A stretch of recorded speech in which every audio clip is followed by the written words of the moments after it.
ప్రభునందు ప్రేమైన వాళ్ళారా, ప్రభువైన యేసుక్రీస్తు నామములో మీ అందరికీ శుభాభివందనములు.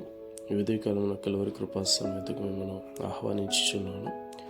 సంఖ్యాకాండము 30వ అధ్యాయము 1-2 వచనములలో మోషే ఇశ్రాయేలీయుల యొక్క గోత్రాధిపతులతో ఇట్లనెను, ఇది యెహోవా ఆజ్ఞాపించిన సంగతి.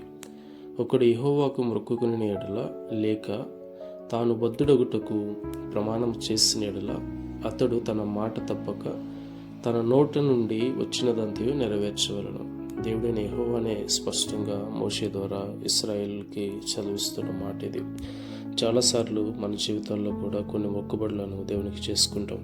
అది అపాయకరమైన పరిస్థితుల్లో కావచ్చు, మరణకరమైన రోగంలో ఉన్నప్పుడు కావచ్చు, ఇరుకు ఇబ్బందుల్లో కావచ్చు, ఆర్థిక పరిస్థితుల నుంచి విడుదల పొందే నిమిత్తం కావచ్చు. అయితే ఏదైనప్పటికీ మనం ఏదైతే దేవునితో నిబంధన చేసుకుంటామో లేకపోతే ప్రమాణం చేసుకుని మొక్కుకుంటామో దాన్ని చెల్లించుటకు మనము త్వరపడవాలని, తప్పక దాన్ని చేయవాలని దేవుడు చెప్పిన మాటను జ్ఞాపకం చేసుకుని అట్టి విధంగా మన జీవితంలో చేయుటకు సిద్ధపడవాలని ప్రభు పేరట మనం చేయించున్నాం. ఆమేన్.